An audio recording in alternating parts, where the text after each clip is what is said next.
Minuto H2, onde você se nutre de boas informações. Olá, querido ouvinte! Seja muito bem-vindo ao Minuto H2 e hoje nós temos uma super novidade para você. Nas próximas semanas, o Minuto H2 fará uma série de episódios sobre diversos nutrientes e o seu papel fisiológico nas plantas. E o nutriente em destaque hoje no nosso bate-papo será o boro. E para esse assunto tão importante, vamos contar com a participação da engenheira agrônoma Caroline Cardoso. Caroline é mestre em Ciências Florestais, com foco em Fisiologia Vegetal e empreendedora no canal Agromapan, que cria e disponibiliza mapas mentais ligados ao agro para disseminar o conhecimento técnico no setor. Muito obrigada, Caroline, pela sua participação aqui com a gente. Seja muito bem-vinda ao Minuto H2. Olá, Marlúcia, olá, família Agro, produtores e produtoras que estão nos ouvindo. E eu que agradeço, Marlúcia, o convite. É um prazer poder participar desse podcast com vocês. Caroline, a aplicação de micronutrientes via foliar não se limita à complementação nutricional, não é mesmo? De que forma esses micronutrientes podem atuar de maneira fisiológica nas plantas? Marluce, na verdade, tudo são etapas do processo fisiológico, morfológico e até genético de uma planta, tá? Ou seja, nada vai se limitar a um fator específico. São necessários aí uma sequência de eventos para que a planta consiga germinar, desenvolva raiz e parte aérea e finalize aí com um alto rendimento produtivo, que é o que a gente quer, né? Então, nesse sentido, os nutrientes eles são peça-chave na manutenção das culturas. E, nesse caso específico, os micronutrientes, que vale ressaltar, não são menos importantes que os macronutrientes, tá? Mas têm essencialidade em menor quantidade, só que ainda assim são necessários na dinâmica de uma planta. Eles, os micro, atuam fisiologicamente na composição da parede celular e na síntese de lignina, como no caso do manganês e do cobre, tá? São requeridos na desintoxicação da planta de enzimas reativas de oxigênio, que são justamente aquelas produzidas em condições de estresse, no caso o zinco entrando também em ação.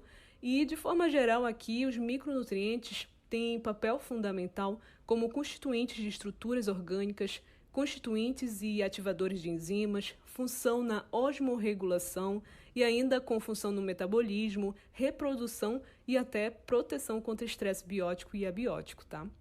E quanto ao boro, o que você destacaria como as principais funções desse nutriente na planta?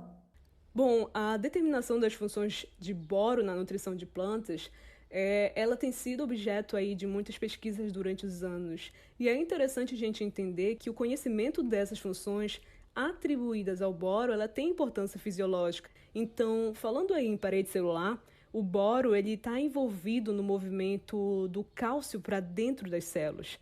Em relação à divisão celular, o boro ele é essencial em regiões de crescimento ativo nas plantas. Então, no caso, as pontas das raízes, em novas folhas e botões de desenvolvimento, e isso envolve aí os tecidos meristemáticos, tá? O transporte de açúcares também, né, uma vez que nós sabemos que pela fotossíntese, e aqui de forma básica e bem objetiva, né, nós temos aí a energia solar transformada em açúcares. E para esse processo continuar, os açúcares eles devem ser retirados do local de desenvolvimento e armazenados ou até utilizados para fazer outros compostos, ou seja, transportando os fotoassimilados, carboidratos, né, dos órgãos-fonte para os órgãos dreno, tá? E falando também na floração e frutificação, ressaltando que o boro ele é requisitado até mais no crescimento reprodutivo do que no crescimento aí vegetativo, na maioria das espécies, né? Então, dessa forma, ele aumenta a produção e retenção de flores, atua no alongamento e germinação do tubo polínico e também no desenvolvimento aí de sementes e frutos. Bom, por fim aqui, o boro ele desempenha aí papel importante na regulação dos níveis de hormônios nas plantas. Lembrando que os hormônios vegetais eles vão regular aí muitas funções de crescimento e reprodução. Então, o boro ele é necessário para todo o crescimento da planta e ele se torna fator crucial para altas produtividades e também para a qualidade na colheita. É muito legal, né, Caroline, quando a gente começa a observar de fato como os nutrientes atuam dentro da planta. De acordo com as pesquisas, o que você tem visto sobre formas e momentos de aplicação mais eficientes para o boro? Bom, eu posso citar aqui 2 trabalhos bem interessantes em relação a isso, que um é da Fundação MS, do Douglas Gitt, né? Ele trabalhando aí com doses de boro em solo argiloso, na soja, observou que quando ele aplicou o bórax, o tetraborato de sódio, com doses aí de 0, 1, 2 e 4 quilos por hectare a lanço em pré-semeadura de soja, a melhor dose que deu maior ganho em produtividade foi a de 1 quilo por hectare de boro, que resultou aí em 97 sacos por hectare, mais ou menos, e ainda maior massa de 100 grãos. Outro trabalho que eu vi é justamente do professor Witt e do Eduardo Scabiero, 2020, se eu não me engano. Eles recomendaram aí a adubação foliar para soja com produtos à base de sulfato, ou cloreto ou nitrato, tá?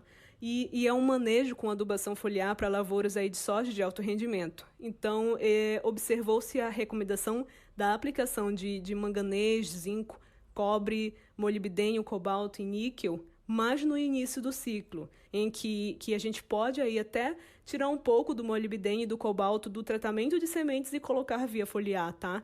E é o que se tem trabalhado aí na prática, só que no início do ciclo. Já mais no final, né, no reprodutivo, no R2, R5.1, R5.2, começa a entrar com os elementos que vão ajudar no transporte de açúcares na planta, que é o caso boro, o magnésio e até o fósforo, tá?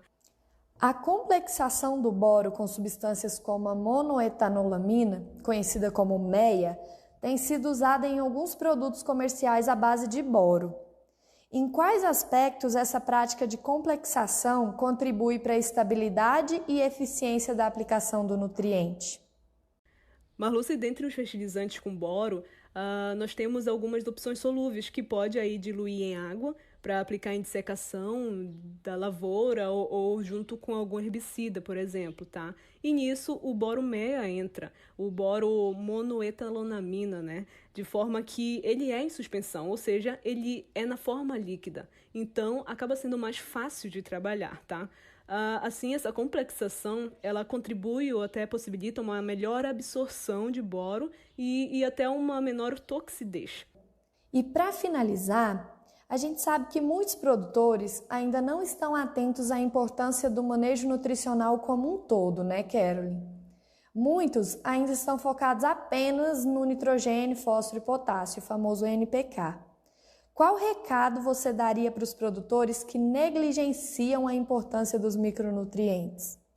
Eu tenho uma frase, Marluz, que falo muito, que diz o seguinte: sem água e nutrição não há produção.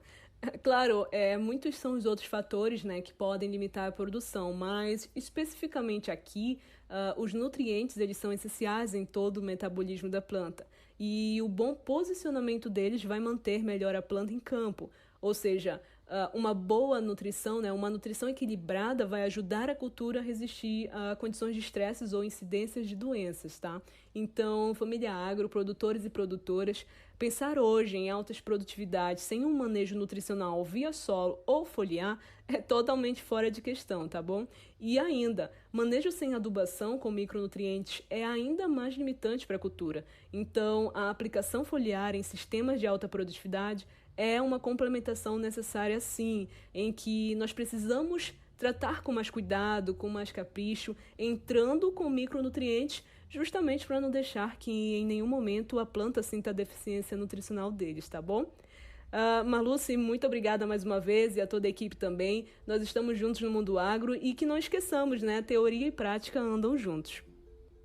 A gente que agradece, Caroline, por sua atenção, sua disponibilidade e por contribuir tanto com esse episódio do nosso Minuto H2. E o episódio de hoje do nosso podcast fica por aqui e eu espero você, querido ouvinte, na semana que vem. Um forte abraço.